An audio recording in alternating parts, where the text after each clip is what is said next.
Hello hi friends, అందరూ బాగున్నారండి. ఇవాళ క్యారెట్ రైస్ ఎలా ప్రిపేర్ చేసుకోవాలో మీ ముందుకి ఈ వీడియో చేస్తున్నాను. ఎక్కడ స్కిప్ చేయకుండా చూడండి. ఎక్కడన్నా స్కిప్ చేస్తే మాత్రం అంటే వీడియోలో క్యారెట్ రైస్ ఎలా ప్రిపేర్ చేస్తున్నానో మీకైతే మిస్ అవుతారు. ఓకేనా ఫ్రెండ్స్, నేనైతే క్యారెట్ తీసుకున్నాను. శుభ్రంగా కడిగి పైదంతా గీకేసి పెట్టేస్తాను అనమాట. సన్నగా రావడం కోసం తురుము పట్టుకుంటున్నాను. చూడండి, క్యారెట్ని బాగా కడిగి పైదంతా తోలంతా తీసివేసాను అనమాట. బాగా కొంచెం కట్ చేసి సన్నగా ఉండేది లడ్డుగా ఉండే క్యారెట్ని తీసుకుంటున్నాను అనమాట. ఇదిగో ఇట్లా తురుము పట్టేస్తున్నాను. చూడండి ఎలా సన్నగా బాగా పూసలాగా ఎలా వచ్చేస్తుందో. ఇలాగా తురుము పట్టేసుకున్న తర్వాత తీసి పక్కన పెట్టేసుకుంటున్నాను.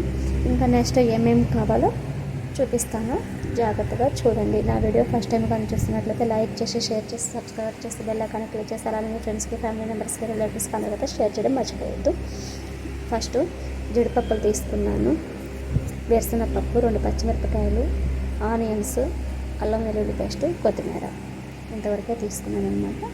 ఉడికించిన రైస్ తీసుకున్నాను. నెక్స్ట్ పొయ్యి మీద బాండ్లు పెట్టేసాను. అందులో తగినంత ఆయిల్ వేసేసుకుంటున్నాను. అందులోకి వచ్చేసేసి ఫస్ట్గా తాలింపు గింజలు వేసాను. నెక్స్ట్ వచ్చేసేసి చూడండి, నెక్స్ట్ ఆనియన్స్ సన్నగా కట్ చేసుకునేవి ఉన్నాయి కదండి, అవి వేసేసుకున్నాను అనమాట. నెక్స్ట్ పచ్చిమిర్చి వేసేస్తున్నాను. నెక్స్ట్ జీడిపప్పులు కూడా అందులోనే వేసేసాను. నెక్స్ట్ వేరుశనగపప్పులు కూడా ఉన్నాయి కదా, వేరుశనగపప్పులు కూడా అందులోనే వేసాను అనమాట. ఇంతవరకు వేసేసి బాగా కొంచెం దూరగా వేగిస్తున్నాను అనమాట. కొంచెం దూరగా వేగిన తర్వాత నెక్స్ట్ వచ్చేసేసి చూడండి, ముందుగా అల్లం వెల్లుల్లి పేస్ట్ ప్రిపేర్ చేసి పెట్టుకున్నాను. ఇంట్లోనే 1 టేబుల్ స్పూన్ అయితే అల్లం వెల్లుల్లి పేస్ట్ వేసేసి అల్లం వెల్లుల్లి పేస్ట్ పచ్చివాసన పోయేంత వరకు వేగిస్తున్నాను అనమాట. చాలా చాలా టేస్టీగా ఉంటుందండి ఈ రైస్, ఒకసారి మీరు ట్రై చేయండి. ఓకే, నెక్స్ట్ సన్నగా తురుము పట్టేసుకున్న క్యారెట్ని వచ్చేసేసి వేసి బాగా కలిపెట్టి వేసాను. దాంట్లోకి తగినంత సాల్ట్ అయితే తీసుకున్నాను. సాల్ట్ని కూడా వేసి బాగా కలిపెట్టి వేసుకున్నాను. ముందుగా ఉడికించిన అన్నం ఉంటుంది కదా ఫ్రెండ్స్, ఆ అన్నాన్ని గడ్డలు లేకుండా నలిపి గిన్నెలో పెట్టుకున్నాను అనమాట. నెక్స్ట్ వచ్చేసేసి కారము, పసుపు,